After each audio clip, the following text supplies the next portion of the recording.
Pues mira, comentarte que vamos muy bien. En Baja California, para el cierre de este ciclo, te pudiera decir, pues el señor gobernador se caracterizó la política social y en particular la educación, pues en una educación obligatoria, universal y gratuita. Esto estamos hablando de que todo aquel que en Baja California quiere estudiar el preescolar, primaria, secundaria y preparatoria, pues tiene acceso a ella. Y te pudiera decirte que la cobertura que traemos en educación obligatoria, y repito nuevamente, la educación obligatoria abarca desde el preescolar hasta lo que es la preparatoria, traemos una cobertura del 101%. Ah, caray, ¿cómo puede ser Entonces, eso? no, pues es bien interesante porque al convertirse la preparatoria en preparatoria gratuita y Baja California ser un estado con una característica migrante, la migración es lo que nos da precisamente la posibilidad de incrementar el indicador arriba del 100%, ¿no? Entonces, te pudiera decir, todo aquel que está en edad de estudiar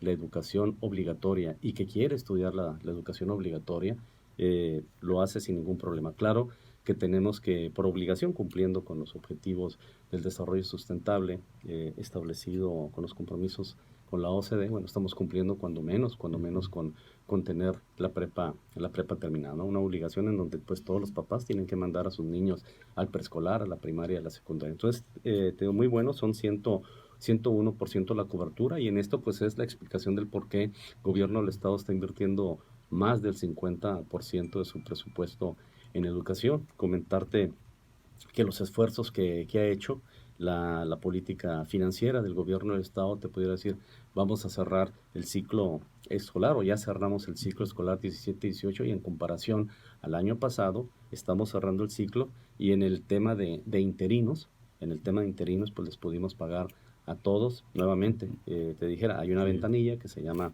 aclaraciones y pagos en las cuales es posible que tengamos casos de que aún no le pagan a algunos maestros interinos y seguramente la explicación irá a estar por el lado del proceso administrativo, del plazo que damos para poder dar de alta a aquel maestro interino que entró a cubrir en mayo, que entró a cubrir en abril, por alguna incidencia de personal, alguna, digamos, maestra que salió por licencia de gravidez o alguien que se enfermó. Entonces, pero pudiera decirte, en comparación al año pasado, cerramos y cerramos pagándole a todos los interinos, que ya ves, el año pasado fue un serio ajá. problema, ¿no? En Baja California tenemos alrededor de 53,000 estudiantes extranjeros que los Increíble. tenemos en lo que son el nivel preescolar, el nivel primaria, el nivel secundaria. Todos estos en un 90-92% corresponden a estudiantes mexicoamericanos y el resto son estudiantes que tienen un origen en alrededor de 60 nacionalidades distintas Claro, de países que te diría, ¿te imaginas que estudia un niño aquí de la República de Moldova, que está caramba. cerca de Rusia y lo tenemos aquí en Mexicali y Ujú. tenemos así distribuido en todo el estado, gente de Venezuela, de Costa Rica, de Colombia, de Japón, de Corea, etcétera, ¿no? Entonces, cumpliendo también con ese programa de atender en condiciones de migración a los estudiantes que están pisando Baja California. Todo aquel que pisa Baja California y que está en edad de estudiar la educación obligatoria, le damos el acceso a que puedan estudiar. De ahí el hecho que tengamos este indicador y el indicador que te comenté hace rato. Y de ahí que definitivamente en lo que mucho el señor gobernador está basando, pues básicamente es en la declaración que tiene la educación, básicamente en lo que es la declaración de Incheon, Corea, en lo que son los objetivos del milenio, en lo que son los objetivos del desarrollo sustentable, en donde lo que se busca es que tenga la persona el derecho a la educación, que niños y niñas tengan la misma accesibilidad, que sea una educación inclusiva. En esto sí pudiera decirte en comparación a otros países, mientras en otros países hay migración urgente por bombardeos, por pleitos, por religiones, en Sí, donde huyen de otros países hacia buscando asilo y no tienen educación estos niños y niñas y están perdiendo esa posibilidad de tener conocimiento. En Baja California tenemos un clima de paz en donde durante el ciclo escolar los niños van a la escuela en el horario matutino, en el horario vespertino. En ese sentido, pudiera decirte, con menos estamos haciendo más de lo que necesita, te pudiera decir, nuestro contribuyente. Siempre lo voy a decir, la educación comienza en la casa. El niño, la niña, cuando abre sus ojitos, que ya nació y abre sus ojitos, va a ver a dos personas, en el mejor de los casos, a la mamá y al papá, y de ellos va a aprender su lengua natal y de ellos va a aprender a comportarse. Nuestra intención es que este niño o niña que nace, pues a los 3 4 años puede ingresar al primer año de educación inicial, en donde traemos una cobertura del 70%. ¿Por qué? Bueno, pues porque hay una costumbre de los papás de no llevar a los niños así al primer año a la escuela, procuran más que estén en casa, y ya cuando los niños van a entrar a tercero de kinder es cuando no lo llevan. Pero pues ya pasaron 4 o 5 años que tuvo una educación con sus padres, que tiene el ejemplo de sus padres, que tiene la costumbre de sus padres y tiene la costumbre de ese hogar que formar. Al momento de llevarlo y desprenderse con llanto, pudiéramos decir en muchos de los casos, de la niña, el niño que va a entrar al kinder, es cuando entramos nosotros, es cuando entra el sistema educativo en recibir al niño y empezar a formarlo académicamente y informarlo en ciertos temas que traemos dentro de nuestros programas de estudios. Te pudiera decir, la labor que hace la maestra, las maestras en lo que es el nivel de preescolar es excepcional, ¿no?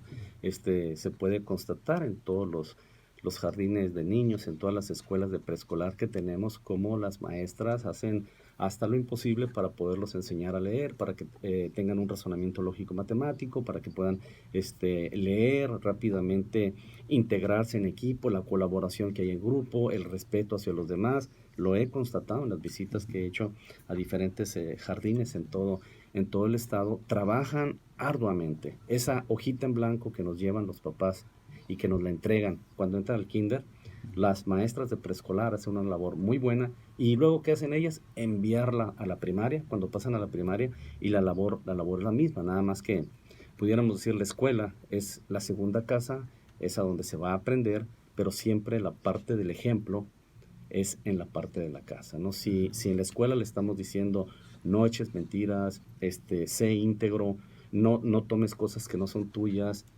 toda una serie de, de valores. Si el niño regresa a su casa y en su hogar encuentra otro tipo de comportamiento, bueno, vamos a entrar en una crisis de que el niño va a tener dos comportamientos, ¿no? Entonces, bueno, esto podríamos es un problema social, pero la escuela pone un gran granito de arena en todo esto. El maestro tiene muchas actividades.